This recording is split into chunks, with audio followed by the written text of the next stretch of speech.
We're just waiting a bit till everybody piles up.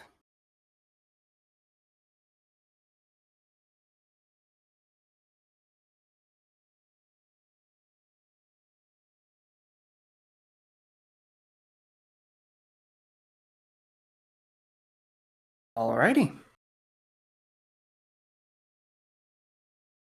Let me see here. Okay. So, welcome everybody. The event is starting.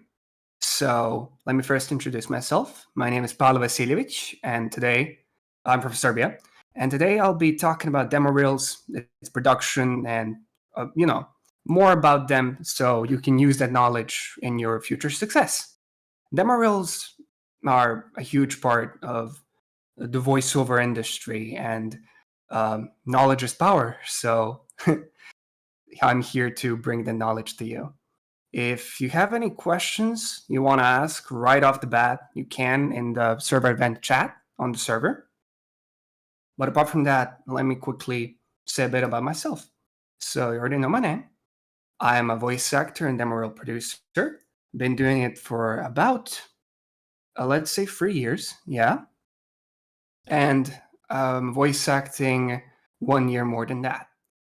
That's simply because I first started as a voice actor and then transitioned into doing demo reel production as well. I'll get into that a bit more as well. And yeah, of course, no problem. I'm here to help whoever wants to learn. Okay, so again, if you have any questions right off the bat, just ask them in the server event chat and we can start off with that. If not, I can go off a list I have of a few things I want to mention.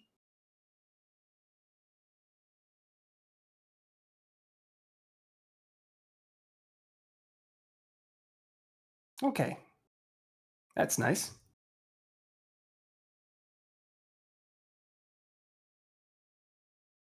I see somebody else writing. Let's see what I have to say.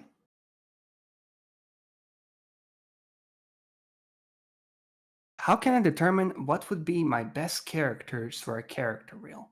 Okay, so when it comes to what characters you can do and just character reels in general, the first thing I want to say is that when you're a voice actor, it's the most important thing always is the acting. So it's never about how many characters you can do or how many voices you can do.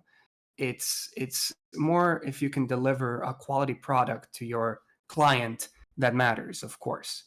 Now, how do you now if you got, of course, the acting down, you want to see the characters. When it comes to that, it really depends on what you can do and like where your range lies. For example, while working and getting some jobs, I realized I can actually do a convincing, cartoonish old man voice. My old man voice, you know. So that's how I figured out I can do that one. And of course, with that specific question, another person that you work with to get a demo produced is a director. And they, of course, can listen to your voice, examine it, and actually tell you where you excel at if you're not sure there. So it takes a bit of trial and error on your own. Or, of course, if you have a director, it helps so much in um, getting you where you want to be with your characters, acting, and voice. Okay, let me see. I hope that answers the question, of course. Um, Let me see. Yeah, it's very much about showing the quality and the acting itself. We're voice actors at the end of the day. Let me see. How do you even start practicing anything? How do you start in general? Do you mean like voice acting or making a demo?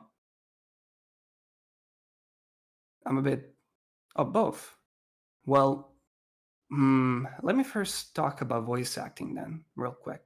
So, if you're very, very new, like for example, I was quite a bit ago, I started on Casting Club and just doing auditions, having fun.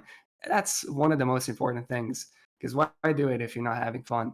But like, it's very important to um, keep at it, as like learning and having the knowledge can help you go so far. But having the experience and using the knowledge in experience will give you so much more um, room to grow. It's actually insane because prior to starting, I researched a lot and read and watched, and I learned so much. But when I started, everything got flipped on its head. It's quite a vast world, and you need to try to learn. So I suggest, if you want to start like from the very beginning, is getting a simple setup and recording some additions, getting some experience into it. When it comes to a demo, of course, when you're starting voice acting, I don't recommend you get a demo right away. It takes time to first grow, learn how to act, of course, and then look into getting a demo. You're not going into the business and then looking, okay, I need a demo, I need a website. Those things come later, both. And I recommend getting an order of demo and then website because it's just easier and more convenient that way. But yeah, it's if you want to start like from the very beginning, I suggest just doing auditions, finding places to audition, and doing your best there. Let me see what's next. Um, mm, okay. I hope that answers the question. Let me see. Some people are typing. That's nice.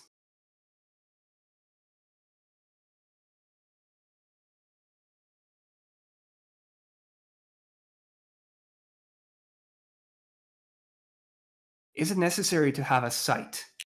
My thoughts on that is it does help. For at least I have one, and I feel like it's very nice because it has all the information compact in one place, has your demos on there. When it comes to demos and sites, it's always important that on your site, the first thing the client sees is your demo and then everything else. At least that's what I think about it.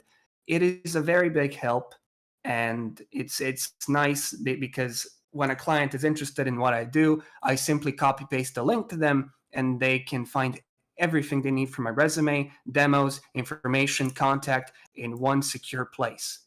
So it makes working with you a bit easier. So it's not very necessary, it's just useful. Do demos need to be short and sweet? I like to, yeah, we're going to cover that. Well, let's cover it now, actually. So, yeah, I think the meta, I was going to say, I'm a gamer. So the industry is shifting constantly in quite a bit of ways, and I'll touch up on that a bit later.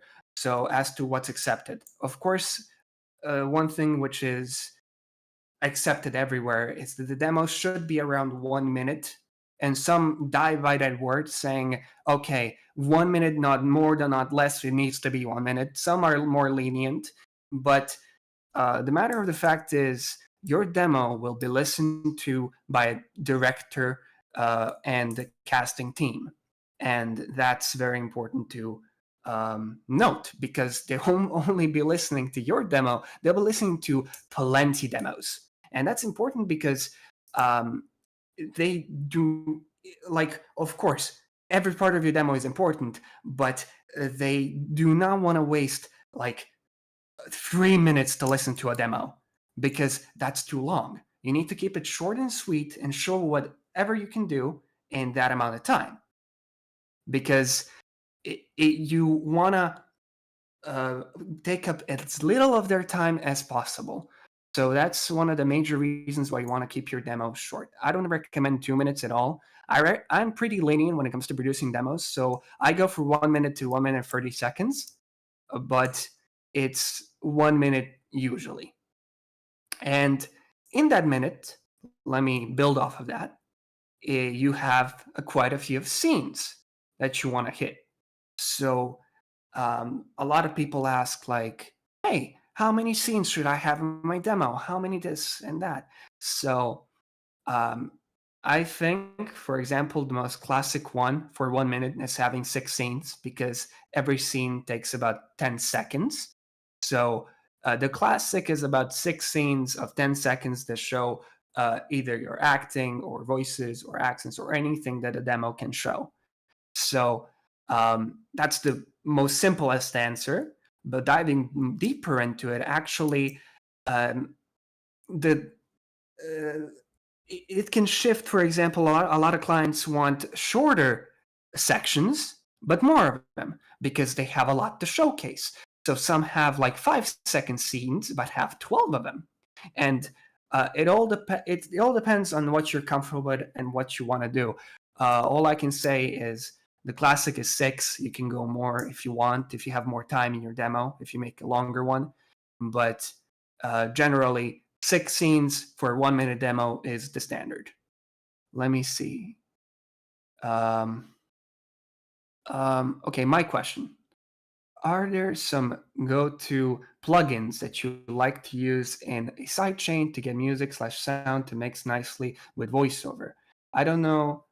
I don't want the music or the voice to be too dominant. I found uh, Soothe 2, Soothe 2 to work nicely, but I'm curious about your insight. Okay, so uh, I feel like when it comes to music and the voice battling each other in a demo, there are two sides that producers take actually. And I kind of tried one and I'm leaning towards the other, so I'll explain both right now. There's a thing in producing that's called sidechain compression. And that simply means that once you have two tracks, one for the voice and one for the music, when you connect them via the buses, that simply means that you connect those two tracks. Hey, somebody knows what sidechain compression is. Let's go.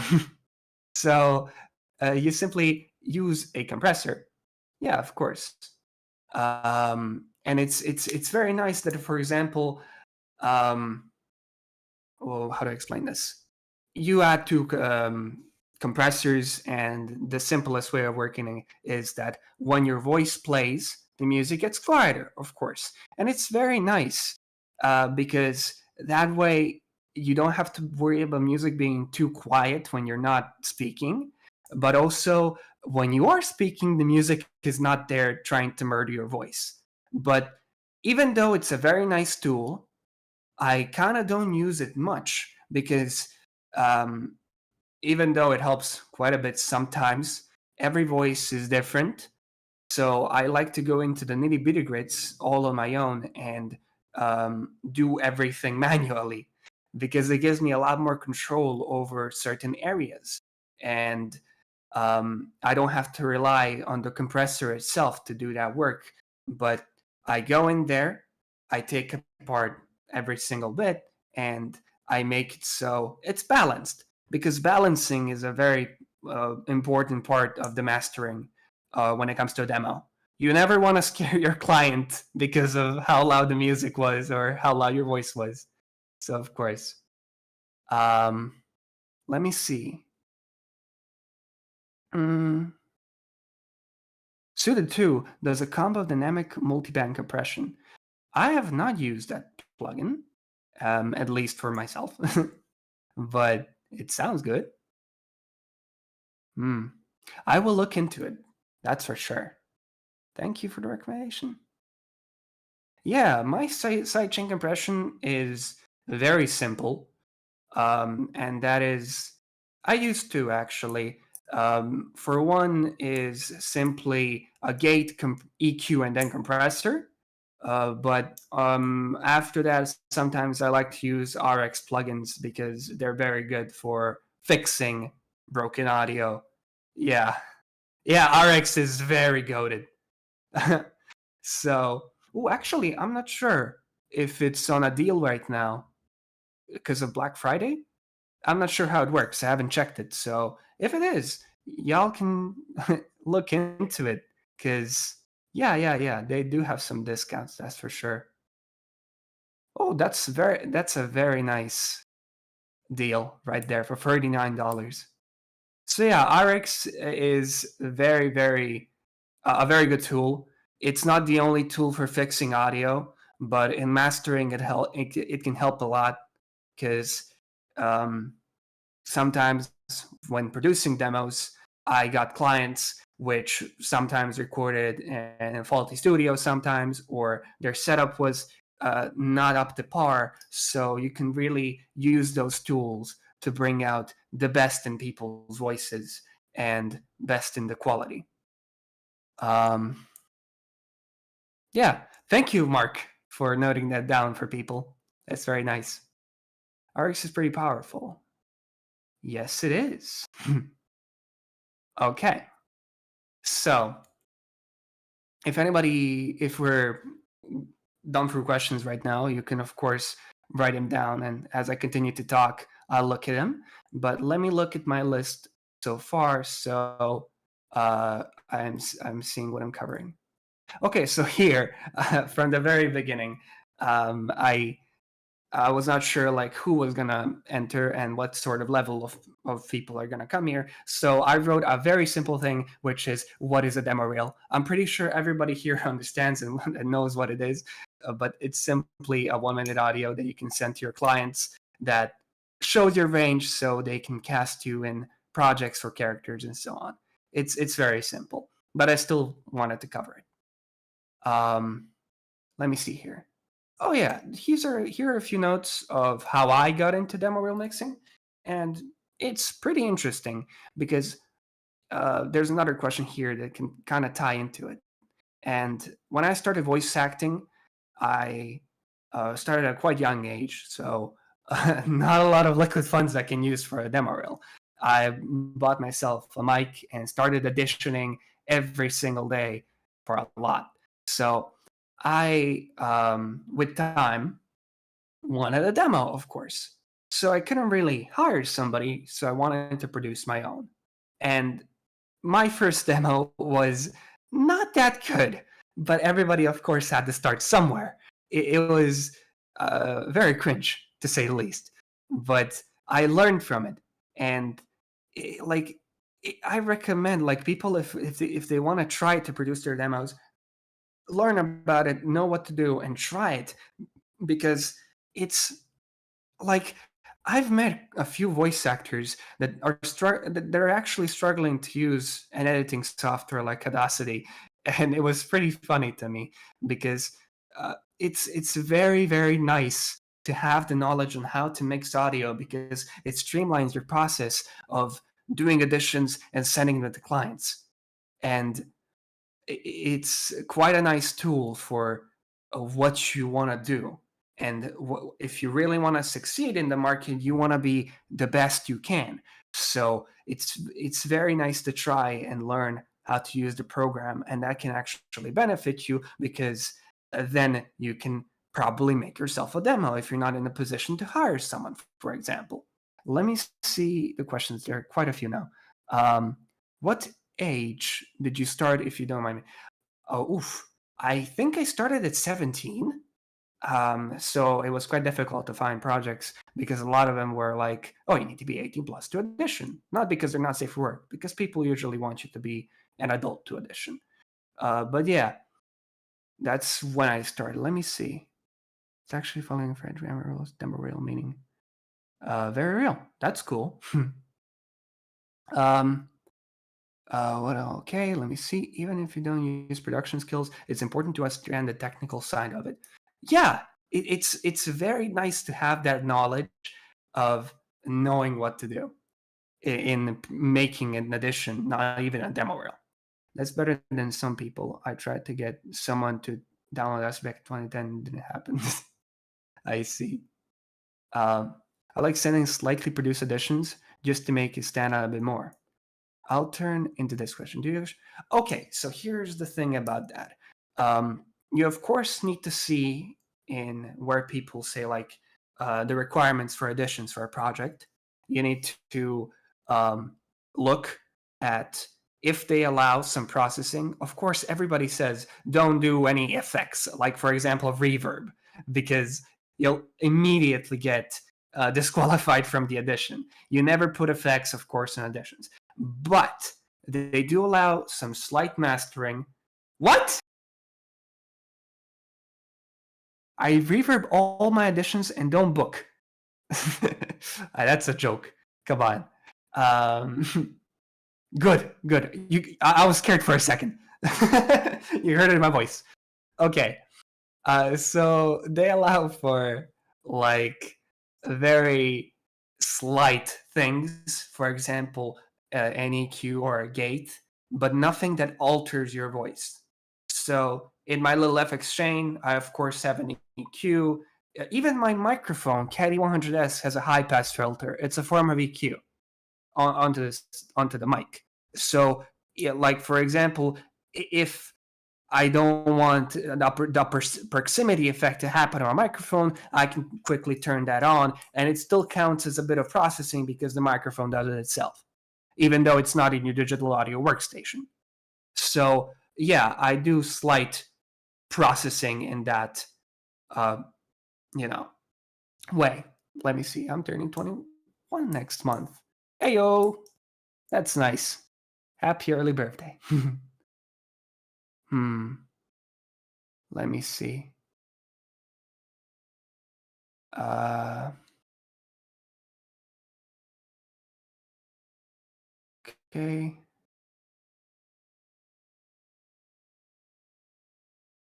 Let me see. People are typing. Mm, what did we cover? Okay, that. Let me just see.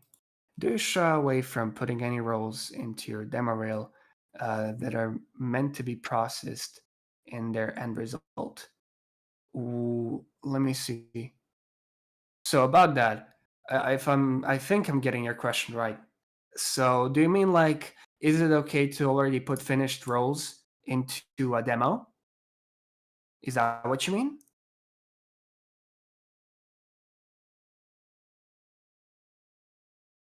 Um, oh, so when it comes to, I think I getting what you mean. So basically, when it comes to putting um, demos or not demos, sorry, when it comes to putting already produced roles into your demos, yeah, a lot of people actually who have a lot of roles under them can actually compile those. It's very simple, and you make a little demo out of the past roles you've done. But you need to have quite a few roles to be able to achieve that, and not everybody can afford that. So if you don't, of course, you need to make a demo. And I don't think mixing an already done scene with something that somebody else produced is um, something you can do. So yeah, if you have enough to like put a whole demo in, like 6 scenes of 10 seconds, then yeah, go for it. That's totally fine. Where would I find a resource to learn how to do these things? Mixing as such, I mean. So basically, how I learned to mix is, of course, by trying. And you get yourself a program you like. For me, it's Reaper. I recommend it to everybody who can afford it. It's very affordable. And I went and tried and tried and tried. And I really, really went from there. Now, of course, I watched YouTube videos, and there's quite a few people I can recommend and try to find right now. I don't know at the top of my head, so let me just Google it real quick. Um, a lot of them are focused on Reaper because I primarily work in Reaper. Um, let me just find it.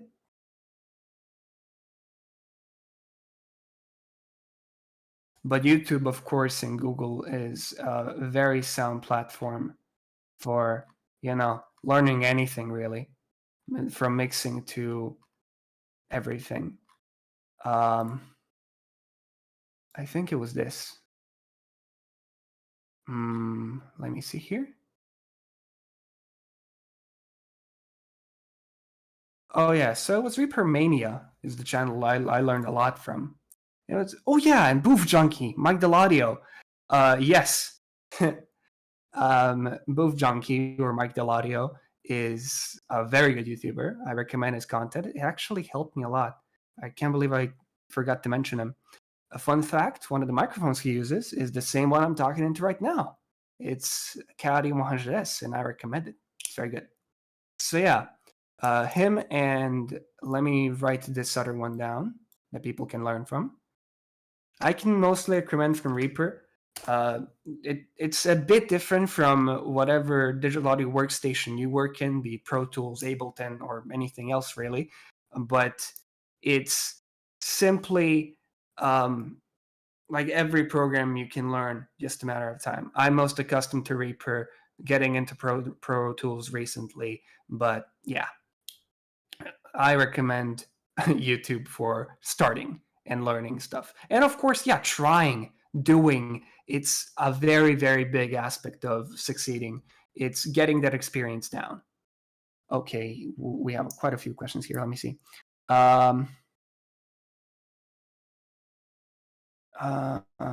Okay. I only edit my audio to get rid of any background noises. Yeah, that's all right. That's simple processing. Of course, like if a client asks for a raw audio, you never do don't even do background noise removal or anything. You deliver the raw audio they want. But like if it's allowed to do simple processing, that's pretty nice. Do you import raw audio into RX, fix it up, and produce it in Reaper? I use RX as a plugin in Reaper. It's quite easier to do that that way. But sometimes, for example, let me see. It actually depends because there's another program I use. Can't remember the name. I'm very bad with names, but it actually shows me LUFS, and LUFS in audio is a way of measurement, like decibels of the audio, because sometimes to balance and master the audio, you need to know exactly how many LUFS it has. So I use that as a standalone product and not in Reaper because it's just easier that way. But RX I use in Reaper as the plugin. Now, here's another thing when it comes to plugins and things you can do outside and or inside the DAW. It's sampling.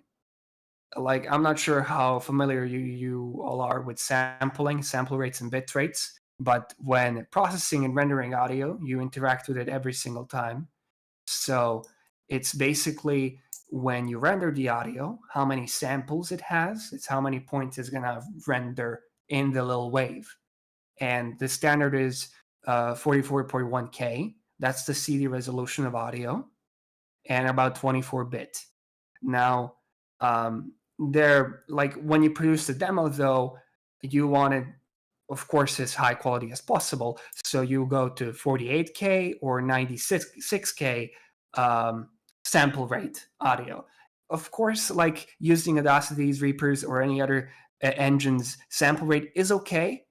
But for example, RX and Isotope have their own render tools for sampling to sample the audio as best as possible, and they're usually better because it's RX and not a integrated sampling process in the digital audio workstation. Let me see now.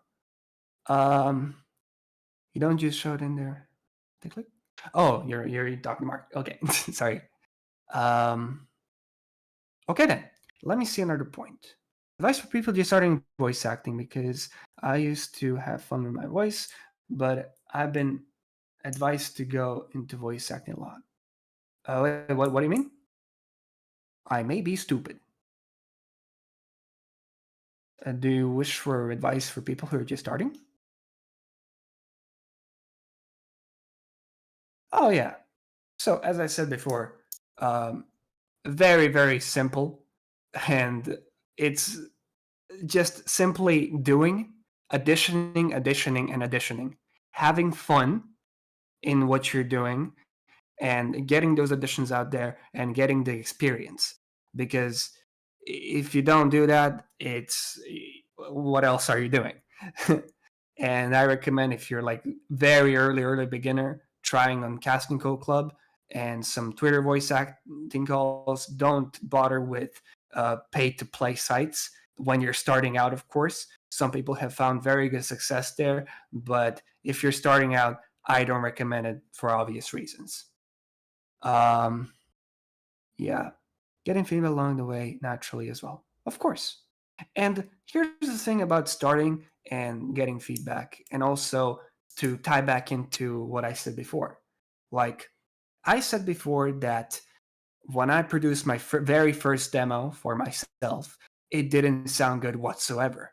And that's exactly what you want to hear. Now, that might sound weird, but when you do, um, like make something, be it a demo or an edition, and you look back on it and you're like, oh my God, that's pretty good. You're never going to improve because, yes, it's very important to be proud of yourself and what you're doing. And uh, you don't want to ruin yourself by being mean to yourself. But if you notice change and you cringe back at your old work, that means you improved. Because if you don't, it means you're at the very same level. You need to try, and the improvement will come on its way. Yes, exactly. If you don't look back on yourself and cringe, you've improved. Yeah, if you look back, sorry. Um, Yeah, of course, no problem. I'll look at my sheet. Anybody who has questions, just write them down. No problem. Hmm. Okay. How do I know I'm ready to make a demo reel? As I said before, on this is when you're starting, you never want to be like, let's first get a demo and then do some work. You always want to get some work behind your belt, then look into getting a demo. Um, because, of course, you need to train yourself to be better. But why? Because when producing a demo, let's say I just started and I get a very talented demo producer to make my demo. Your demo is going to be as good as your weakest link, and that simply means if you are the problem of the demo. For example, if your acting is not up to par, the demo is not going to be as good. But for example, that applies to everybody else working on the project. If you got in a team of a writer, a demo reel producer who is mixing the thing and mastering, and also a director, if like any of them don't produce the best product possible, it's gonna show, and it's gonna bring down your uh, project. So let me see here. Um, So yeah, I recommend first getting roles, some experience. It's like the first thing I ask clients when they reach out for like, hey, I would like for you to produce my demo.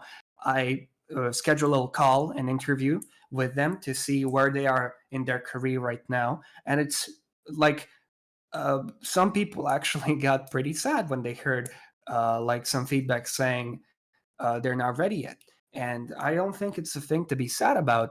It's a thing that you need to learn from and grow from. It's um, a piece of advice much rather than a rejection in that matter. Um, and that's normal. You're not going to start out being the best ever. There's always going to be somebody better.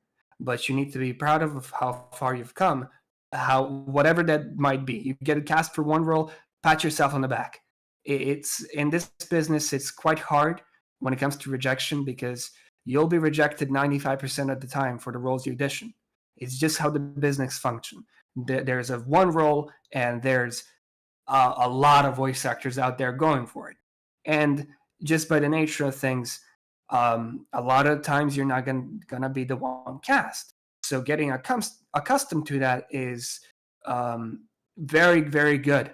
When I started out, I went with the mentality I won't get cast for anything. Not in a depressing way, but in a way that helped me cope with the whole thing. So when I did get cast for the first role, it was a very, very nice feeling. And I think just building a mentality until you gotten a few roles out of your under your belt, and then potentially look to make a demo reel. Be yourself or commissioning someone if you're in that position to do that to make it for you. Um, let me see. Persistence is a big help, I imagine. Yeah, of course. You need to try and um, be motivated to do your best every time, even though you know you won't get the role, for example. And don't get discouraged by that, because by it's as simple as you're getting yourself out there, you're auditioning. That director is hearing your voice, and that means that you are in their head somewhere right now. Like, um, I remember, here's a story. I got reached out by some agency to do a Fanta commercial in Serbia, in where I live. So in Serbian. Now I did my audition and I didn't get that part. And of course, that sucks. I could have voiced in that commercial, but I wasn't upset. I knew somewhere out there, people hear my voice, like that, send an audition in, and now I'm on their radar. Means I'll probably work with them in the future, the rich again. It's important just to get your voice out there and be heard. Yeah, exactly. That's the fact. Somebody there recognized that talent and said, "Hey, I want you to try for this." It's super big, even though I didn't get the part. Um, mm, Wait, what is this bot that happened? Oh yes, casted is not a word. I want to say, and that's like I die by that. I see so many people like say, "I got casted for this role." No, you did not. You got cast for the role. English, my guys. So yeah. Anyways, um, let me see what's next. So, do you suggest I hire people to make my demo reel, or can I do it myself? As I said before, um, if you're in a position to get someone, it's very nice. And you hire those people because of two things. First, they of course know what they're doing. They know their way around their digital audio workstation like it's their child. It's they love the thing to death and they'll protect it. So what I mean by that is um, they know how to. What is this?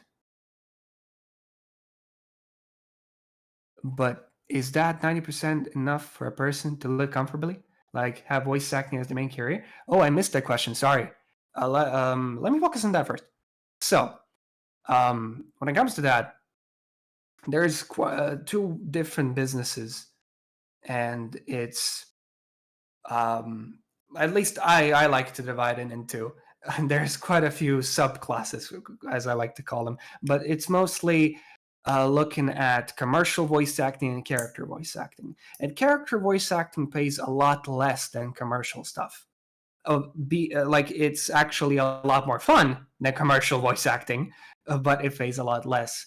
And some people can make enough money from that to live off of that if they get enough roles. For example, if they're very successful, talented, and know what they're doing.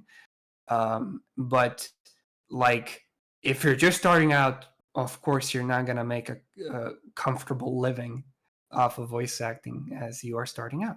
You can try your best, and that's how you get to that position to be well off of what you like doing.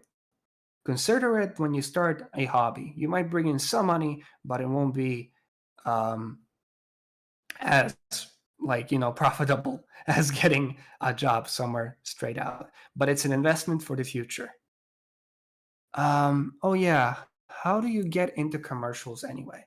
So I'll note upon commercial demo reels in a second, but like getting like it's a completely different business, to be honest, from character work. You need to like if you have a few years experience in the character work and you go into commercial right away, you'll be confused because it's quite a bit different.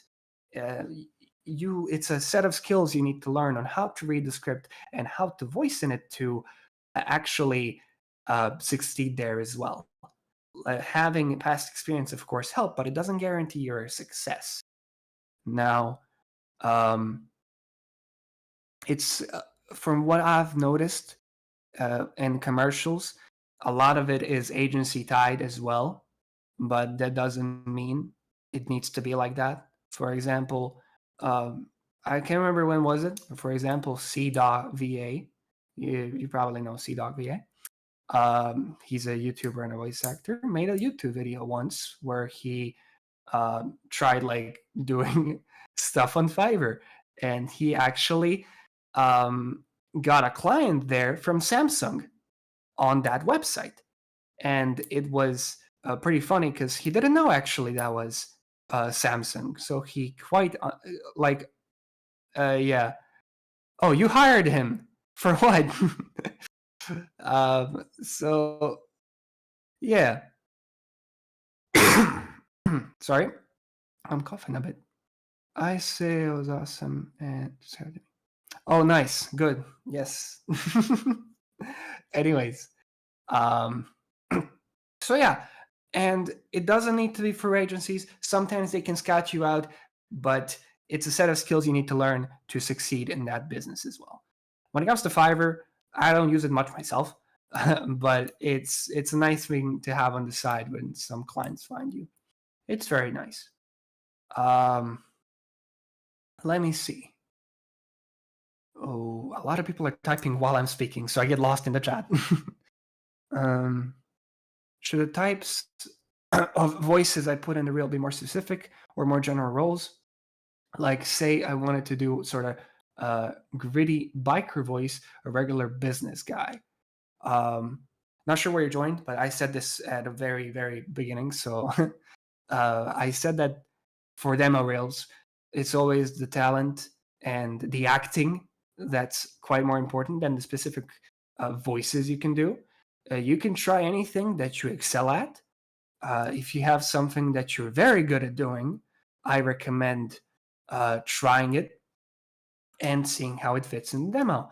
Now, if you're making a demo all by yourself, you might be a bit confused. So it will take quite a bit of trial and error till you get to the thing you do well and are comfortable with. But if you're getting a team to produce your demo, one of the persons on that team will be a director, and they are very, very, very talented people that can steer in the right direction as to where your voice excels at. So it's never about can I do this voice or this voice. It's always about um, actually delivering the quality acting. There are some people who can't do voices or accents whatsoever, but their demo still feels dynamic because they can actually deliver very, very quality acting. Let me see what the next person says. I may have missed it earlier, but is it possible to book animation off of a commercial demo? Ooh, sorry, I'm burping a bit. I I'm not sure if you can book animation off of a commercial demo. I don't think it's that likely. But here's another example which is quite similar, and that's booking an animation role of a game demo reel, which I have done before myself. I have sent in a game demo reel and gotten animation work, and that can happen. But getting animation work off of a commercial demo, I don't think that is um, very likely because it's quite different sort of reads businesses and everything. It's very rare that a client in the animation industry is going to be even looking at your commercial demo, so it's very unlikely. Question: have you changed the order of a demo part based on which performance you or the client thought was strongest? Yeah, like it's very like what scene goes where. It's quite important. Why? Because casting directors will first listen to your demo. And what's the first thing they hear? Not the last scene, but the very first, of course. And that's why you need to make the first scene very, very good. Of course, you make I was gonna say you make love to the scene. You make you give every scene attention equally because you want every part of the demo to be great. But keep in mind that the casting director hears the very first part first, of course. So you need to capture them to keep them listening because the director will click on your demo, and if you have a weak scene that doesn't capture them, they'll just click off and say, "All right, next person. I don't think this guy can do well." It's simply how people work. So yes, for example, I've once produced a demo that had quite a mellow scene at the start. So I talked with my client, we discussed it a bit, and we said that, for example, let's say we put second scene, which has a lot more energy at the beginning, so it captures their attention, so then they can lead into the more mellow type voice for later once they're invested already. So yes. Um, mm, yeah, strong start. All right. Mm, let me see here. Oh yeah, I was saying about getting people to produce your demo. Let's see here. A lot of people charge differently for demos, and everybody has their own rates. But you're never getting somebody because for quote unquote they're cheaper or they cost more, because at that level it's always about their what they bring to the table. Why? Because every single one of them you commission will know the way around their DAW very, very well. They'll know all the technical mumbo jumbo to produce you a very good demo. At that stage, you're getting somebody for their style of a demo, and it's that's how people get work. Even though you can always go to one person, there's somebody who does the same thing, but he does it differently. This is a lot clearer in art, for example. You have, of course, two artists and they have different art styles. Same thing applies here. Everybody produces the demo in their own way and makes it unique. That's why you get somebody over somebody else, let's say. Another thing, if you can commission somebody, it's 100% okay to try to produce your own demo, and I'm all for it. It gives you experience. Don't expect to achieve much if if you're starting, as I didn't. When I started to produce my own demo, it was utter bullshit, and that's all right. I started there. That's how I ended up here speaking to you about this whole thing, because I sucked at first. So it's okay to suck so you can suck less in the future. Hmm. What people are needed to make a demo reel? So if you are on that side that's gonna end up commissioning somebody, yes, yes, print it. If you do end up getting somebody to make your demo, um, there are, for example, people who do everything, and you get them and they produce an entire product by themselves, and that's very convenient for the actor. But usually they're, let's say, free tasks. It could be a bit less, a bit more, depending on how the work is shifted. But of course, the one thing all know about, it's the mixer and producer of the whole demo, which is the one that mixes the demo. Then it's the director and the writer. The writer is, even though it seems like a smaller part, it's just as vital as everything else it is in the whole process. Why? Because if you have a bad script, it can impact your acting, and if that's impacted, it's quite hard to produce a good demo.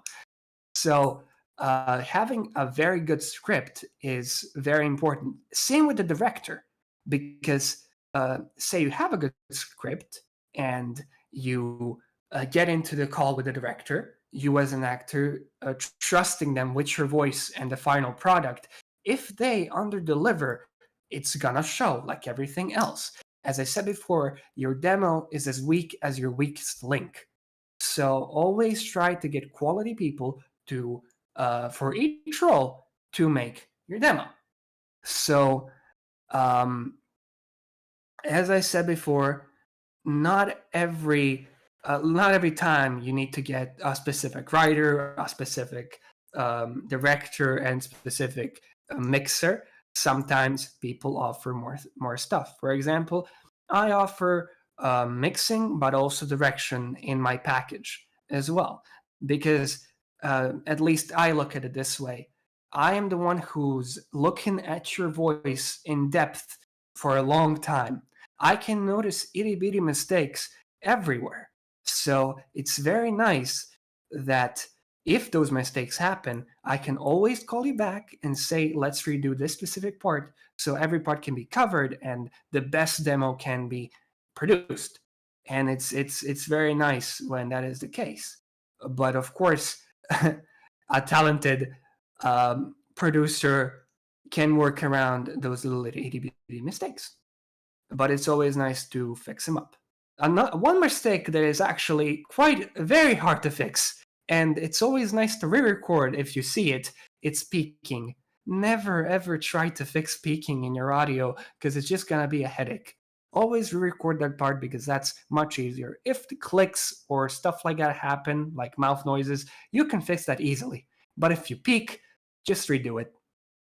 What are we saying here? What did I miss? Um,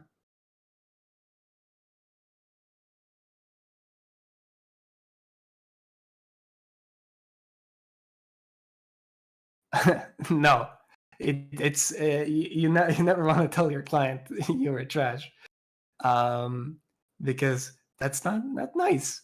You need to be polite with people. All right, let me see what's next. Um, how do I get music and FX to make an MRL?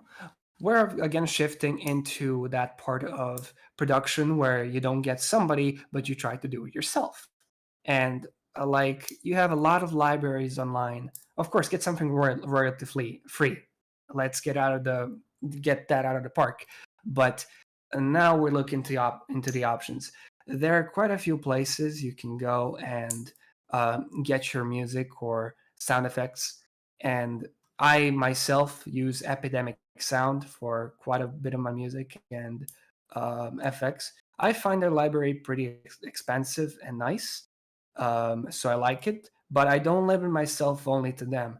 Zap's Flat Sound is also a good one. Zapsflat.com. They have a very good library of sound effects you can choose from, and of course, there are quite a few free royalty free stuff on YouTube you can get.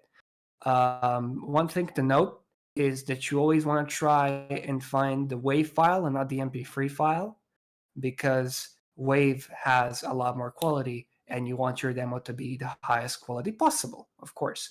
So in each of these sections, when you get to getting the music, sound effects, and everything, you always go with WAV and never with MP3. Nothing against MP3, it's good, but it cuts some frequencies, ranges from the spectrum, and WAV is simply better. Sorry, I coughed. Um, Let me see here. What else? Mm. Oh yeah, here's a question which we already covered, but let's quickly go over it again. It's how many scenes should I have in a demo reel? I said before, and I'll note it again. It depends on how long your demo is, but usually scenes last for around 10 seconds. Some people prefer them shorter, so it can be 5 seconds. So either 6 scenes of 10 seconds, or let's say 12 scenes of 5 seconds if you want to have more scenes in your demo. Question: if you're making your own demo, is it a better idea to write your lines, have someone write them for you, or find them online or in a book?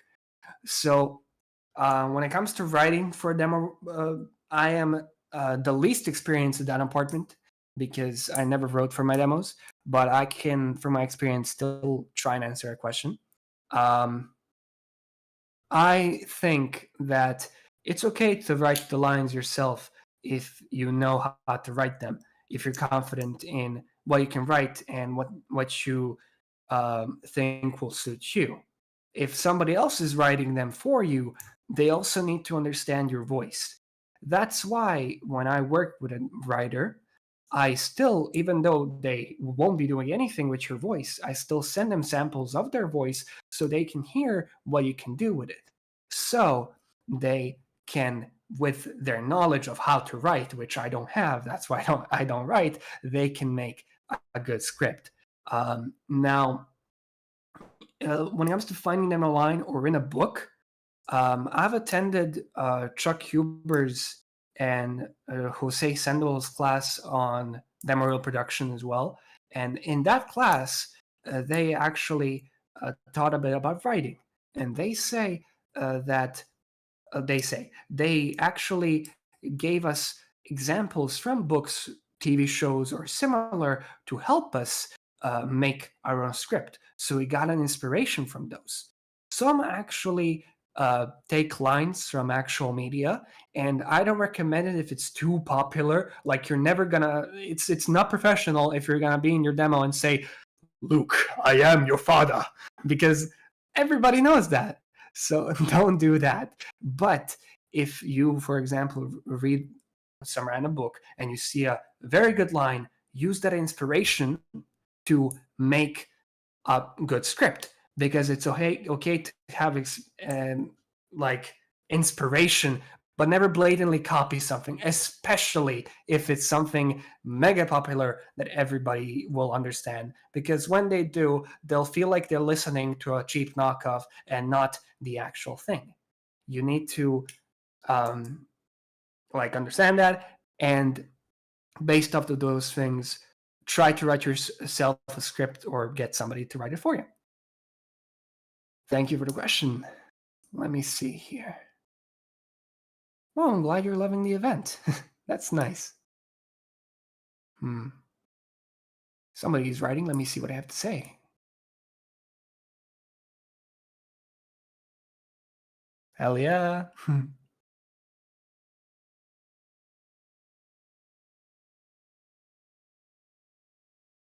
Let me look at my script in the meantime. Hmm. There's another question here which we covered, and like very short, 30 seconds. I'll quickly cover it as well. And it's, how long should the demo be? Very simple. Industry standard is around 1 minute. You never want to go too high because you don't want to waste your listeners' time, because they they usually don't have much of it. So simply do 1 minute or 1 minute 30 at max. Don't have a very long demo. From experience, I've listened to demos for casting as well. It's never fun when you get a 3 minute demo. Like 99% of the time, nobody's going to listen through the entire 3 minute demo. Like, here's a funny example. Matt Mercer, one of my favorite voice actors ever. He's extremely talented, and one of his demos is 2 minutes and like something. And that's absurd. But he is Matthew Mercer, so he can afford that. And a lot of, like, he has the acting and the range to cover all those minutes. So never push it. Keep around 1 minute to be safe. Hmm. Uh. Okay. What's else on my script? What are the types of demo reels? Let's cover that. That's an interesting topic. So, um, of course, there are classics like character demo and commercial demo, but in the creative side of industry, you can split it to a few more things. For example, an animation reel or a game reel. I have a game demo reel, which helped me get cast for games more, because they are catered to what game designers are producing and what they're looking for in a voice. So it's very nice when, like, a demo producer produces that specific type of demo to get them, because they have experience in knowing what those people from the industry are looking for. So they can produce a very good game demo. Same for the animation side. You're not going to see everybody producing the same demos because not everybody is skilled in the same exact demo. For example, I mostly produce character demo reels, some game and animation ones. And when it comes to commercial side, well, I have the tactical know-how and some experience in that field as I've produced a few. It's still my lesser talent than the other ones. So in that manner, I can recommend somebody who specifically does those and knows quite a lot more and has their style in um, producing commercial demo reels because it's vastly different making both of those up. Commercials are a very, very, very tricky thing to produce because always when a commercial comes on come on the TV, you're like, God damn it, let me not listen to this whatsoever. So how do you make commercials a commercial demo interesting? So it's quite hard to make something like that work, and there are specific people who understand that on a spiritual level, and it's very nice to get them to produce that. Now, there are specific demos for um, narration, for example, narration demos for like audiobooks and stuff like that. If you're looking to get into audiobook work, you can make a that type of demo, and it's quite different from the other ones. It's never um, it's never the same. Even like in things that are similar, like a game demo reel animation, they're different things for a reason because you are looking into different sides of businesses. Some is animation and some is game, and there are vastly different ones like commercial and animation. There, the lines are a bit more clear. It depends on what you want to work in and what you want to do. Like if you want to get into animation work, do an animation reel. But if you're starting out, I recommend starting with a simple character reel because it covers both, if not more, in a single demo reel. What are the type of demo reels? Yeah, that's right, that one. Where can I use my demo reel? When it comes to that, you probably went on Twitter or somewhere else, seen a casting call you like, look at it, and one of the things it says is send your demo reel as well, or you must have a demo reel to audition, or it's only demo reels. That's a very simple answer, and it's sending to those clients that require demo reels. It's like some projects are like, hey, here's some roles you can audition for, and also there's these extra roles down here. So if you want to be considered for extras, send in your demo reel. And that's like a few extras. I've got the voices simply through my demo reel and not the audition because somebody else got it. And um, basically, a demo is used to get you work, and you can use it on your website if you have one, of course. You put it there right at the top. That's very important. You should always put it somewhere very accessible and also make it a downloadable link because a lot of people want to have you on their lists if they like you, so they want to download a demo to listen to it later. So that's tip of the day for websites. And what else can I say about where you can use it? I think that pretty much covers it. It helps tremendously in a lot of cases for getting you the specific work you're looking for, depending on what demo you pick. So, a lot of agencies ask for demos and websites, of course, as well. So, if you want to apply for one, you will need a demo to send to them. And I remember when I was starting out and made my own first demo. Of course, when I made it, I was proud of it. Right now, I hide that from everybody. Nobody can dig that up because I don't like it. But when I made it, I was so proud, and thank God I had a bit more knowledge not to send my demo right then and there to an agency because of course I'm not gonna get in when I just started. So. Um, But is also a thing to look into the future and investments of sorts. Yeah, and let me just note on that last thing. Getting a demo reel is not like, oh my god, okay, I'm gonna spend $500 on this demo reel.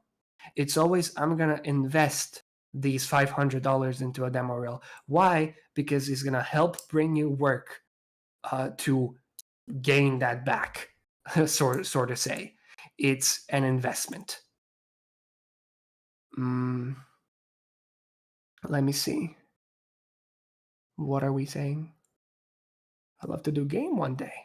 Yeah, best of luck in that. Alrighty. Oh yeah, and because we have some people who are very, very new here and are just starting out, I want to make a clear description, distinction, because it's it's very important to note that um, even though this is not connected to demo reels, but like when you're doing a voice acting, you're not doing impressioning because doing impressions, it's very nice and it's cool to be able to sound like a different character, but it's a different business entirely. You're a voice actor, you're not an impressionist. While I can do a convincing um, what was it? What's the character called? McNugget, or was it from Gravity Falls? I I never market myself that I can do that voice to clients because I'm not an impressionist. Oh, hey, McNugget! Yeah, that's the voice. So sorry if I scared anybody. But I never marketed myself. Oh yeah, I can do that voice. I'm that voice guy because you're a voice actor, not an impressionist. That's it. If anybody has any more questions, feel free to ask. We've been here for 1 hour and 7 minutes already. We can draw it on more. So if anybody has any final questions, please do ask. I'm here right now to answer and would love to.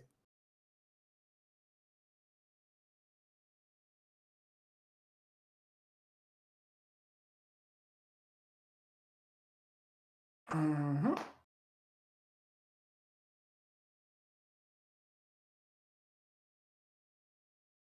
Happy to nerd out on plugins, man.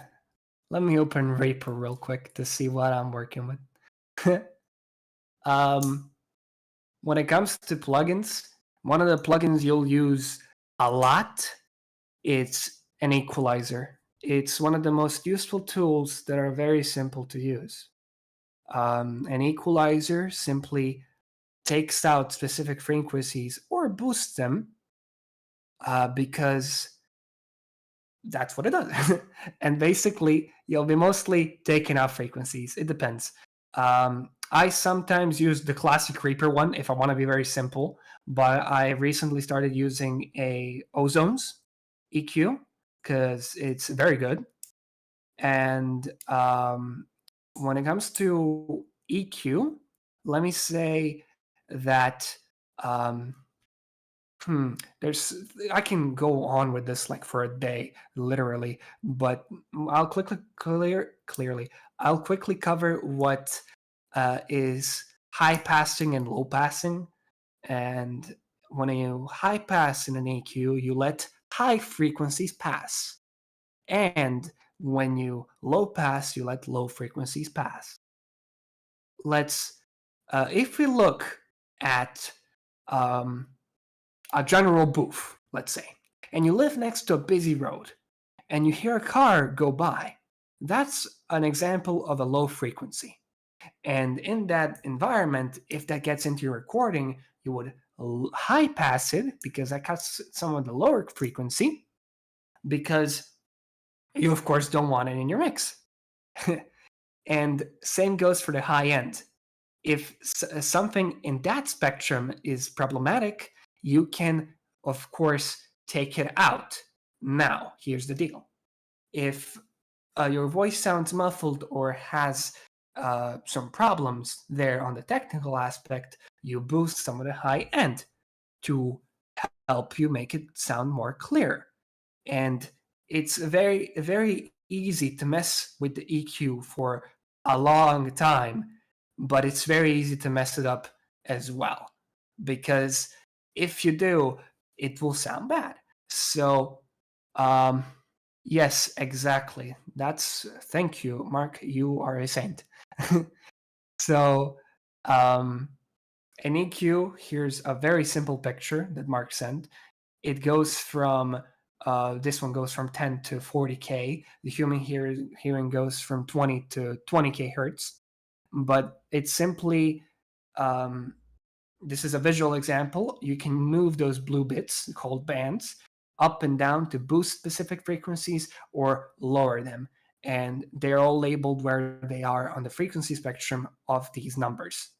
So here we can see that in this example, there's a bit of a drop off from 130, I would say, to about 70. So, like, let's say I can't see it from here, but about 80 in general, a drop off of in about that frequency spectrum. So yeah, that's a low pass filter as well.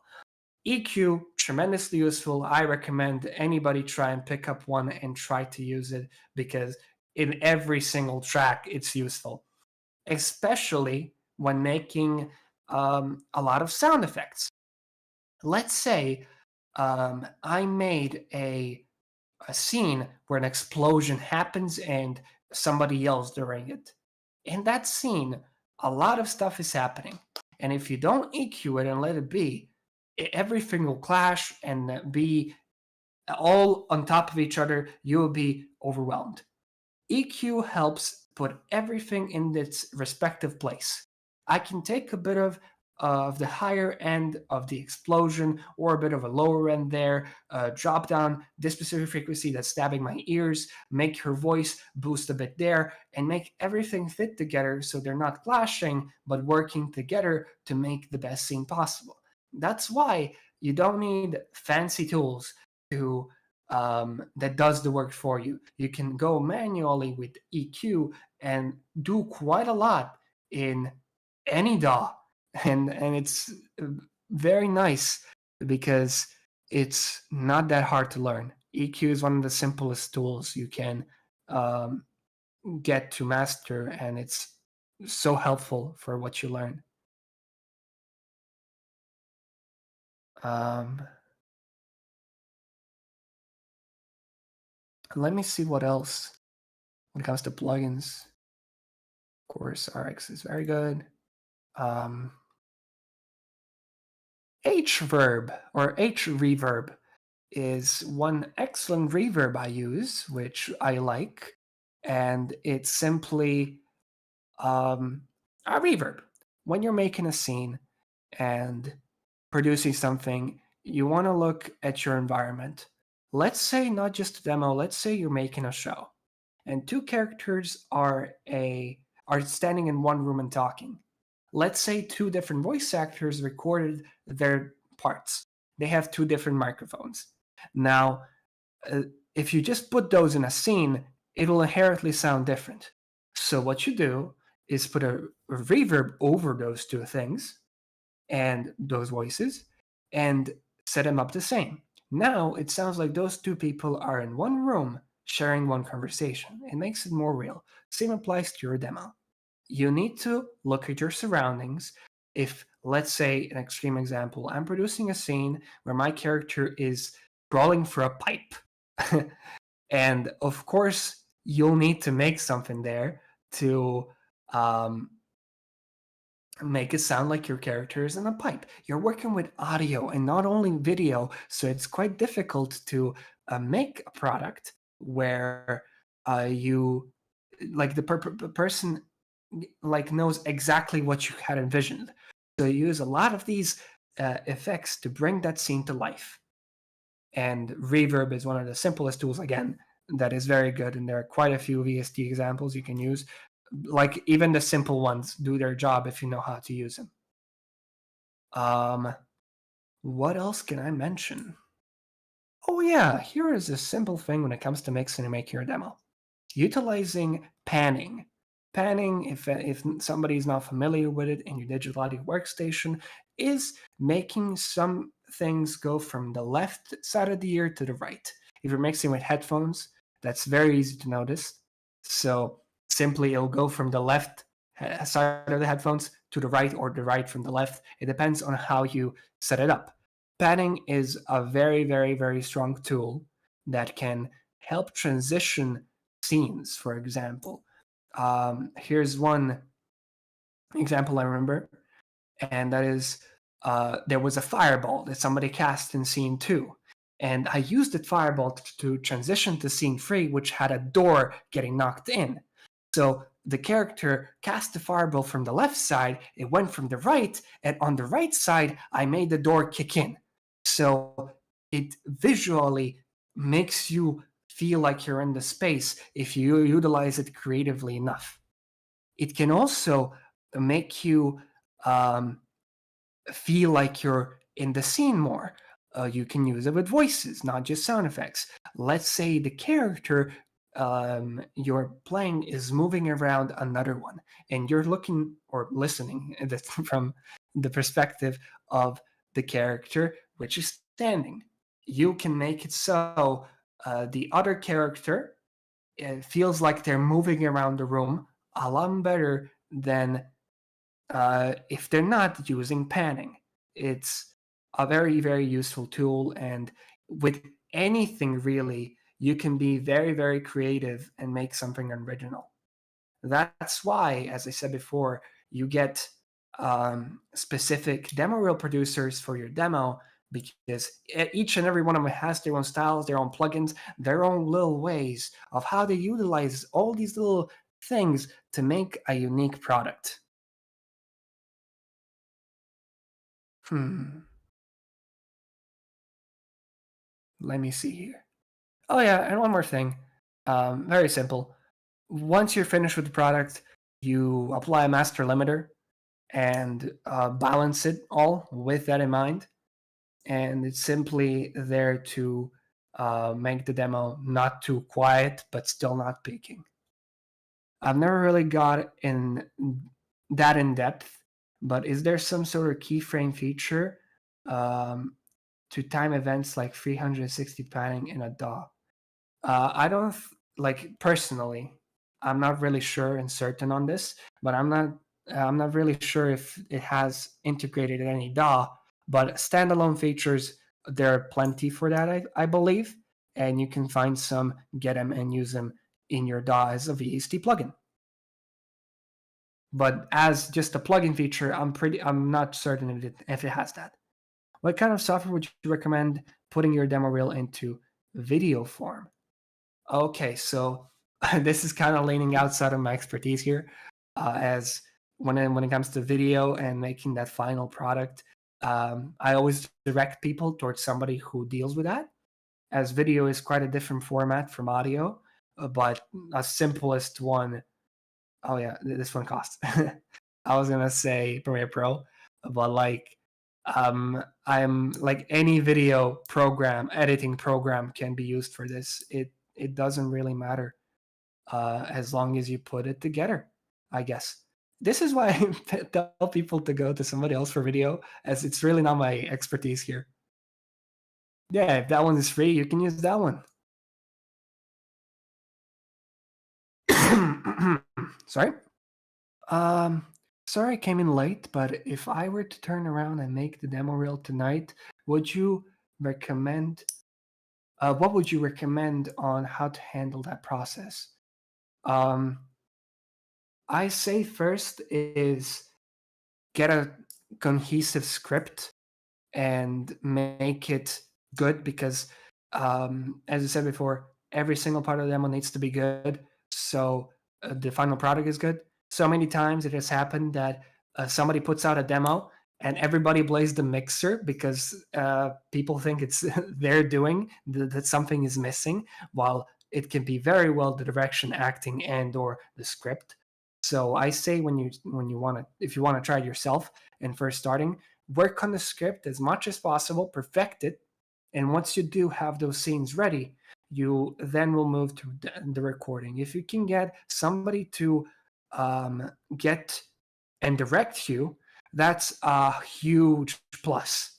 But if you can't do that, it's totally okay to record these by yourself and pick and choose what you like. But if you get a second pair of ears on it, it'll tremendously help you out.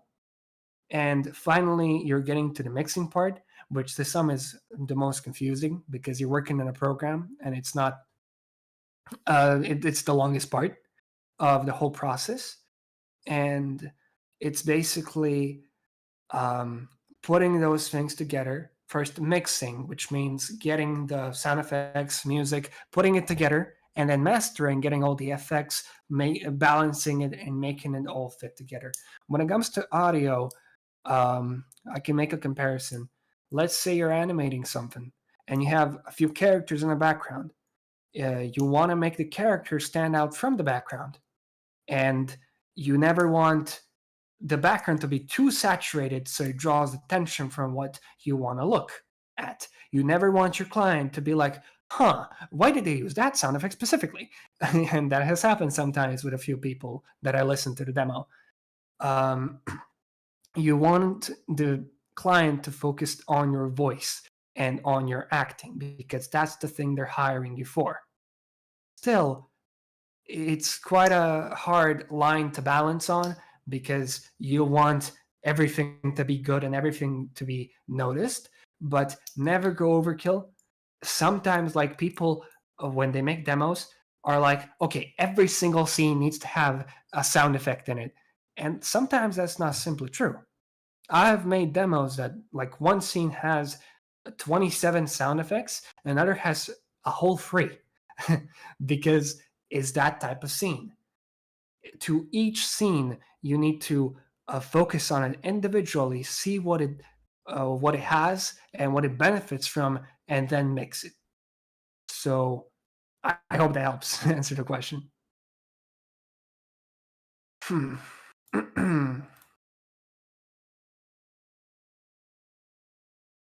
Oh, nice, of course. I'm glad it helps. Anything else, please ask. So you have multiple scenes in Nemorel, different genres, comedy, action, etc.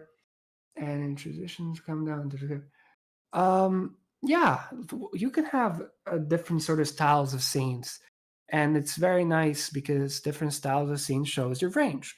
Like um, an action type of scene can really show how much you can put behind your voice, like how much weight, how much energy you can dish out there. But um, a sad scene, for example, these are the two very different ones, so I'll take them.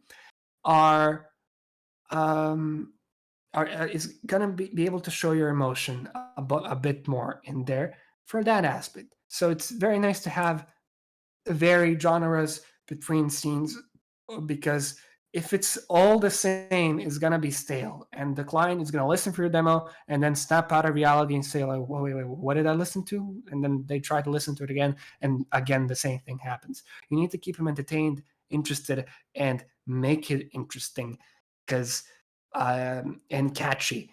Because those people are gonna listen to the first 5 seconds. If they don't like it, they'll switch to the next one. It's very important to capture them and make them listen to your demo. And that thing is one of the trickiest to do. And even nowadays, sometimes, even though I have a lot of experience under my belt, I think on that a lot and try to rearrange the things. So the best is at first, and the not the worst, because there's not gonna be the worst part of the demo, but the less catchy bits are gonna be at the end. Are sound effects necessary in a reel? Not really. If you're producing your own demo reel and don't want to deal with them, you don't have to. But there's a reason a lot of people use them, and that's because they make a scene come alive, and that's what you really want. You want the scene to feel like it's not a demo but an actual product. You want it to feel like its own thing. Like got pulled into a world and then got pulled into the next. When you come to the next scene, it's sound effects are there to make uh, the scene feel alive and interesting. And if it's only music, sometimes that's actually okay. Because um, let's say we have a very sad scene, it's raining, and some sad music is playing. Not much else is needed, to be honest, except for, of course, mastering FX and all that stuff to make everything sound good. But for when it comes to music and sound effects, you're not going to add much more because it's only going to make the scene feel cluttered. It doesn't need much else. Sometimes less is more. So yeah, sometimes it's okay to have them, sometimes you don't need to, but overall, they add to the scene quite a bit. What are some things that you shouldn't do in a reel? Oh, I see, I see. Um, yes, yes, here's the thing. So, one thing a lot of casting directors really don't like is, and I'll set a scene here. You're a casting director right now. You click play on my reel. Hello, my name is Pavle Vasiljevic, and this is my character demo reel. Thank you for listening. And then you go. You really, really don't want to draw out and slate like that entire bit because it's okay to do like Pavle Vasiljevic and then go into your demo because you say your name and that's it if you really want it. But I'm quite against it as they can see who you are. They go to your website, your Twitter, or whatever where you posted it. You see, they see your account there, your info right there. You don't need to introduce yourself in your demo. It will only make that start less of a catchier bit because if they listen to it, you're gonna be like, they're gonna be like, okay, I really didn't sign up for this. I wanted to hear your acting, not who you are. I can already see that. You never want to waste their time. Brain cog. The gears are turning. What's the difference between interesting and catchy? Well, those things can be looked at the same thing, like different sides of the same coin, because let me think. If you have a scene where two bandits or two goblins are running away from the town guard, let's say, and high intensity music is happening, some screaming here and there, boom, boom, boom, jumping, a lot of stuff. That's a very catchy scene because it a lot of stuff is happening. They're not going to fall asleep with it. They're going to be, oh my god, what is this? What is happening? I want to know more. And when it comes to what makes a scene interesting, well, that scene itself is pretty interesting because it caught their attention. They want to know more about it. But let's say you made that scene and you didn't do much with it, but it still has, it's quite loud, has some music, not many sound effects, not many things going on. It can still be cool, catchy, but if nothing is going on, it's not going to be that interesting. So you want to cover those both to be able to get a truly attention grabby scene. What's up, everyone? Oh yeah, I see. Yeah, don't do that. Don't make a full blown introduction before you start your demo. Yeah, it's very cool to just jump right into it. That's what you want to do. There's, oh my god, I remember once I've gotten a 3-minute demo reel, and I swear 20 seconds of it was them introducing themselves. And I'm pretty sure they even apologized for not having a good microphone. Like, I died. Never do that. Shorter demos and like, just don't introduce yourself if you don't have to. As far as scripts go, is it okay to pull/adapt something like lines from a stage script, or is it better to bring your own scripts? I've answered this before, not sure when you joined, but let me quickly go over it again. So, when it comes to scripts, as I said before, I'll say it again. This is not my expertise, as I do Yeah, no problem. Don't need to apologize. This is not my area of expertise. I do mixing and direction, but I've learned quite a few things here when it comes to scripting as well. So I would say that I would recommend to bring your own script, but it's very good to take inspirations from established writers who know how to write. If I were me, which I am me, and I was to write a script, I'm not a very talented writer. If I don't get someone, I'll get inspiration from people who know what they're doing, like listen to some other demos, never ever copy, but take inspiration as to what to write and um, make a coherent scene off of that, let's say. And as I said before, I don't recommend pulling stuff from established media, which is huge.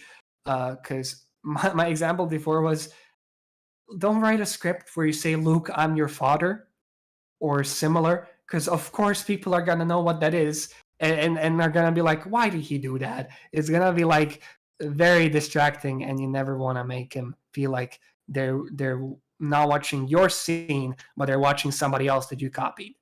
So I say, do your own scripts, but never ever copy or plagiarize.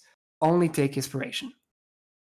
Um, People have zero attention span anyway, so you're lucky if someone exactly like we already have short attention spans, and then put yourself in the mind of a director for a bigger project.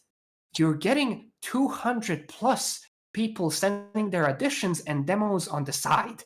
Uh, like multiply that by the minutes it's going to take him to listen to every single one fully. Like you'll never ever uh, get your demo fully listened through by somebody who has that much work. They're gonna listen to the first 10 seconds, and if they like you, they'll listen to the very like other ones, to the other parts of the demos, because it's um it's very time consuming. Even though like a demo is only a minute, there's 200 of those people that auditioned or more. It's very time consuming. So with that in mind, always capture the attention at the start. I can't stress that enough. So like tying into what we said before, never take like 5 seconds introducing yourself, because you'll just lower your chances of getting your demo listened in the first place. Why can't I read that? Oh no, no. Why? Okay. So yeah. Um I hope that answers the question.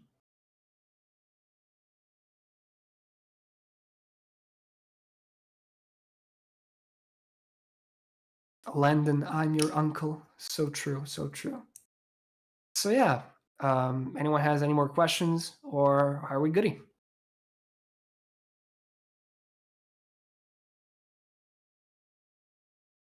It's nice.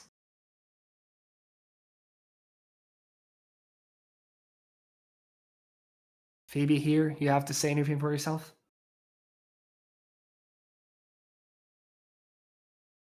Can you send your demo reel for critique? Sure thing. I'll listen to it when I'm able, though. So yeah, sure thing. If you already produced something, do send it. I'll review it when I can. So yeah. Yeah. Cheese! Phoebe said cheese, guys. We won.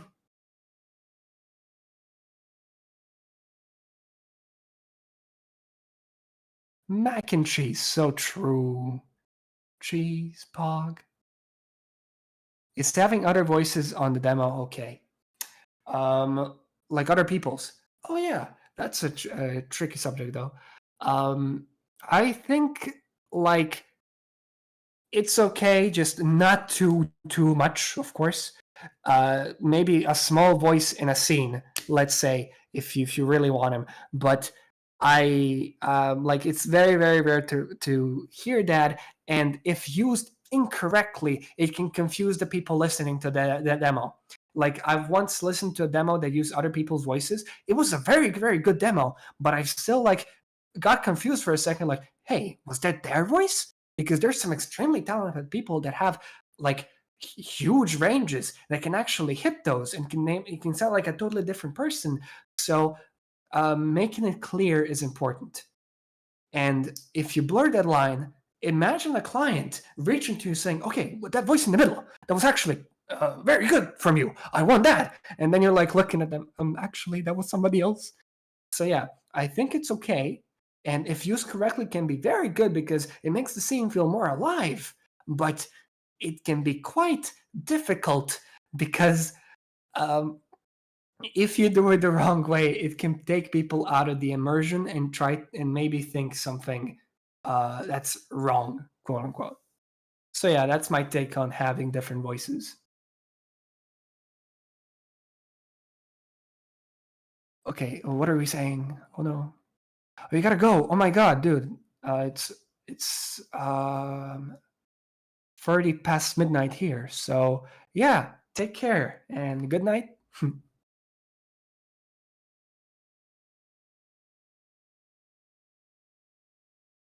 Is there a way for us to play this back? Oh, yeah, there is. Phoebe is streaming this simply because you can go back to the stream when it's recorded and look back at it. Yeah, of course. Good night. I'm European. Yep. Serbian, to be honest. Down here in the old Serbia. Fellow European Chad. Yes, it's me. Lamau. Oh, you're Austrian. That's cool.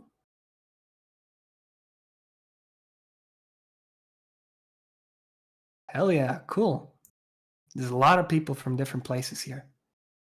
Thank you all for listening. It's been very fun talking to y'all, and I hope I helped somebody, even just a little bit. Oh, of course. No problem whatsoever. Hell yeah. Oh, one more thing. Shameless plugging coming. You can always commission me for a demo, you know. I'm open for business. So yeah,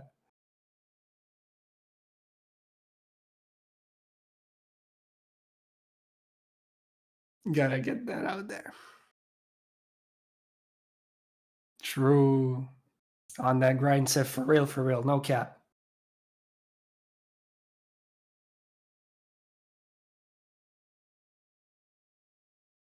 Sleepy time script. Yeah.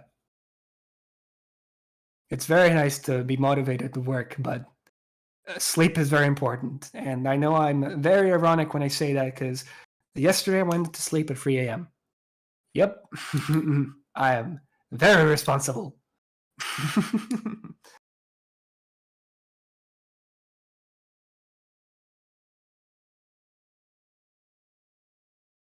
Oh, it depends if I have college or not. Sometimes at 9, sometimes at 12, sometimes I just sleep till I sleep no more. Pavle, I'm gonna step outside for like 20 minutes because I gotta get this Pokemon gem. Yeah, I think we're pretty much done, Phoebe. We wrapped up. So yeah, true, true.